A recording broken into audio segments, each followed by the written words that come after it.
everyone, so today we're going to be doing a deck profile here for Endymion. Ever since the structure deck came out, I've always been excited to actually build it. Took me a while to finally get the deck, but now that I have it, I've been testing it around for quite a while and it's definitely been very fun here. I've been about I don't know, it's maybe 6-7 weeks already that I've been playing with this deck, but I haven't actually shown a deck profile for it. So yeah, here I am showing it for the first time. Definitely going to be very fun here, showing you guys my particular build of it, because I've seen different deck profiles on it as well, but mine doesn't really resemble too much of other people's. I play really odd ratios, but I do make it work as well. But yeah, let's just show off this deck profile, and you guys could definitely let me know how you would actually play things instead. But this build is definitely consistent for simple cards that I'm actually incorporating in this deck as well. So firstly, we're playing 3 copies of Endymion himself. This particular card I think is really amazing for the fact that it could just negate by bouncing one of your cards, and if it does, it gains the spell counters, and its special summoning conditions also not too difficult as well. Simply just remove 6 spell counters from anywhere on the field and special summon him out. I mean, of course, it has to be on the pendulum zone, but again, it's not really that difficult. This is just a really amazing card ultimately. I really like it, and on certain turns I'm able to bring out 2 to 3 copies of this on the field alongside Jackal King as well, so it's definitely quite nice here. And yeah, 3 copies. Some people play 2, some people even play 1, but I just wanted to go for this particular variant, which would play 3 copies of it. However, one card people definitely do play 3 copies of is Servant of Endymion. Definitely one of the other amazing cards here. This one's the one that most people want to go for because it could special summon out your Endymion from the deck instead, and of course go for more link plays, in particular going for Electromite. This particular next card, not many people even bother playing as well, is Magistar. Some people play 1, some people play 2. I play 3 simply because I just think it's well worth playing. I mean, yeah, it only special summons from the extra deck, but even so, I still like the card. I still choose to play 3 copies of it because it doesn't really clog up the deck, and you'll understand in a minute why I'm actually playing 3 copies of them. But as you can see here, scale 2, scale 8, very much so working well together to just pendulum summon your high monsters out. We're playing 2 copies of Mythical Beast Master Cerberus. I think Master Cerberus is definitely a lot more amazing at 2 here. 3 copies may be a bit too much because he is a once per turn effect, and as a result, I think 2 is more than enough. It definitely is more than enough here. So yeah, 2 copies of that. And of course, we're playing the 2 copies of the Jackal King because obviously there is a combo where you essentially just play Master Cerberus out onto your pendulum zone when you have nothing else.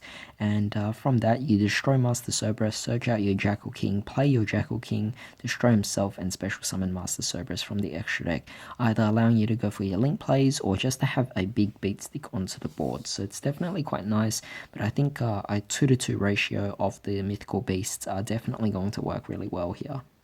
However, what I am playing multiple copies of is Mythical Beast Basilisk. Basilisk is a really interesting card for the fact that I rarely see people actually play this card, but if you have no other cards in your pendulum zone, then you can destroy this card. If you do, shuffle a face-up spell, cast a pendulum monster from your extra deck into your main deck, and then you can just draw 1 card. So it's definitely a really nice card. Yeah, it's only once per turn, so 3 might be a bit of an overkill here, but still you could even pendulum summon him out to go for your rank 4 plays, go for your link plays, definitely giving you a lot of different options. And his monster effect is also pretty decent as well. I think a lot of people don't really think about it in terms of his monster effect, but it's definitely a really nice card. You can just remove 3 spell counters from anywhere on your field and return a mythical beast from your pendulum zone or face up from your extra deck to your hand, which will definitely give you a few options to actually go off here. He was a really good top deck for some of my games as well, so in certain situations I had to top deck, and when I got him, things were able to go pretty well with my plays here, allowing me to extend by getting back either Jackal King, Master Cerberus, or even any of these back from the extra deck back to my hand again. Of course, we're playing the 1 Mythical Beast Garuda. Garuda is just a really nice card to destroy spells and traps on the field, but overall I think only 1 is more than enough to actually get the job done. We're also playing the 1 Reflection of Endymion. Sorry, I'll just put it into a viewable point here. But Reflection is not the one that most people want to play. Firstly, it's a level 7, so it's going to be hard to summon out. But at the same time, his effect is exactly, or her effect is exactly the same as Servant and Magister, except it special summons your Endymion potentially from the hand. And I still think that having at least 1 as an option is still very nice. Not to mention, it's also a low scale at 2 as well. As you can see with all of these, they're either high scales or they have a pendulum scale of 4, which is definitely not ideal. So having more options of a low scale here would definitely be a very nice thing. Being that this is a pendulum deck that we want to go for more link plays into Electromite, we got to play the Supreme King engine. So I'm deciding to actually play 2 Dark Worm and 2 Supreme King Gate 0. 0 is again another low scale. Dark Worm is just an easy special summon, so they definitely do the job. Ultimately, all these interact in such a way that we could actually extend the board and go for further link plays, especially for the Electromite. But at the same time, they could still bring themselves out, such as Endymion and Master Cerberus, or even Jackal King, through pendulum summoning through their own effects, and allow you to just do a lot of things just with these big boss monsters itself in the deck. Alright, so of course we are going to be playing for spells, 3 copies of Spell Power Mastery. You can just add any Endymion card from your deck to your hand. So really amazing, and again, it's another way to actually just get more spell counters onto your board. So very nice card here. We're just playing a lot of cards that really help us get more spell counters. So we're playing Spell Power Grasp, also another card as well. Basically, you can just add more spell counters onto the field, but also it could search for itself as well, which is definitely very nice. So definitely worth playing 3 copies of that. We're also playing 2 copies of Citadel. I think 2 copies more than enough, simply for the fact that it already has the added protection effects. So if your opponent tries to destroy it, then it's safe. The only way your opponent can really get rid of it is mostly by using Cosmic Cyclone or using an effect that sends to the graveyard instead of destroying. But Endymion at 2 is definitely... Citadel of Endymion is definitely a really good card here too. I'm playing 2 copies of Mythical Institution. I probably have to explain this one, but each time a face-up Mythical Beast Pendulum monster card you control is destroyed by battle card effect, you put 2 spell counters. However, with Endymion, you pretty much can do anything instead and use the counters on it. But basically, its effect is you can remove any number of spell counters on the field, add a monster from your hand or deck, or face-up extra deck with a level equal to the number removed. So I mostly just keep adding the level 4s by removing 4 counters, which is very easy to accumulate here. So Mythical Institution, definitely a really good card, and if it would be destroyed, you could also remove a spell counter from this card instead. So definitely a really nice card that you could actually go there, and again, allowing you to recur some of your cards again and recycle and reuse them. The 1 Terraforming, should have put it together with the Endymion, the Citadel, but ultimately, instead of playing 3 copies of it, I just played the 2 and the Terraforming because it will be searchable. Not to mention, Terraforming, when you activate it, you're also going to be getting more spell counters onto the field in some sort of way. We're playing 2 copies of Mythical Bestiary. Again, another card I probably have to explain, but you could send the top 2 cards of your deck to the graveyard, target a face-up card on the field that you could place a spell counter on, and place up to 2 spell counters on it. So definitely a really nice card. And also, if it just happens to be destroyed, which you could set as bait, if it's destroyed by a card effect, you can special summon 1 monster from your deck that has a spell counter on, and if you do, place 2 spell counters on it. So instantly, you could set it as bait. It's a quick play spell, by the way.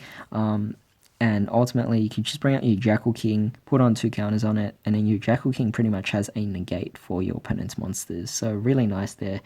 We're also playing the Sacred Sword of 7 Stars. As you can see, we're playing Endymion. We're also playing Reflection of Endymion. They were level 7s, definitely giving you options to banish with the Sacred Sword of 7 Stars. We're also playing 2 copies of Dragon Shrine.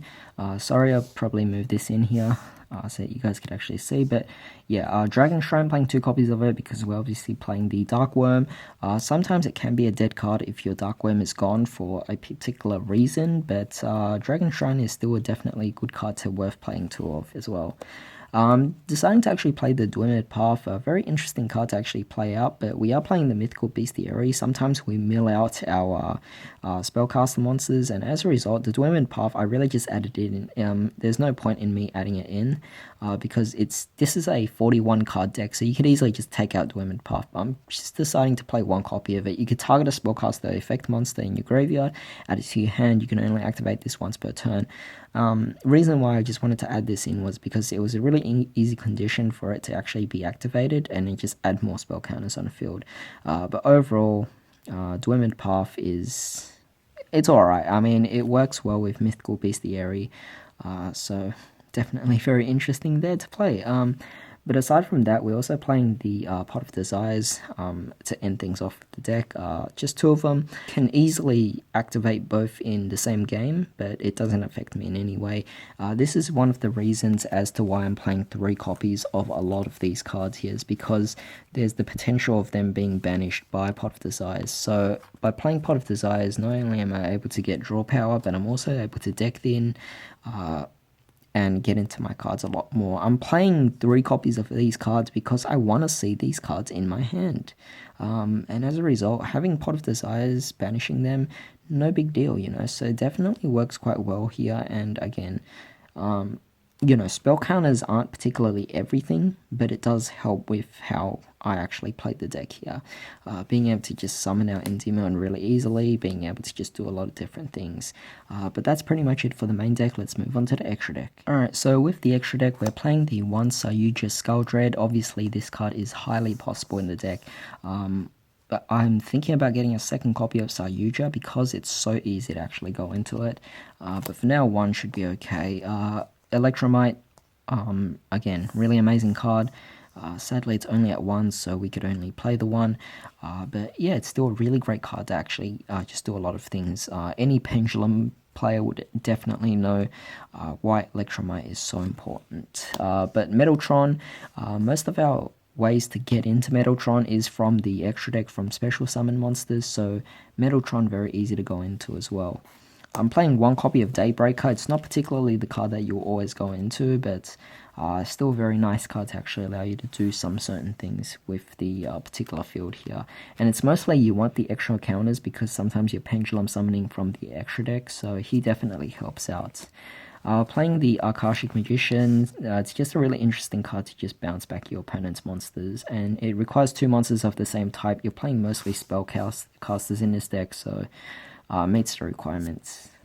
Nightmare Griffin for a bit of floodgating. Bomber Dragon, again, just a nice beat stick to deal with your opponent. As a result, we're playing toolbox cards like Cerberus, Decode, and Phoenix. They definitely just help you extend different pendulum zones and extra monster zones to allow you to go for your extra deck monsters through the way of pendulum summoning. But for XEs, like I said, I went for a lot of level 4s, so Baguska, still another great option, Time Thief Redoer, Castel, Abyss Dweller, and Tornado Dragon. Again, this is just a very interesting variant that I've been testing out for, like I said, 6 to 7 weeks now, and overall it's just been working quite well for me. I very much so enjoy this build, and I figure there are other builds with it, but it either would cost me more money to actually focus on this, but yeah, I'm trying to keep this at a budget level, so definitely it has been working well for me here. But yeah, I hope you guys actually enjoyed this deck profile, and hope you guys have a great day. I'll see you next time.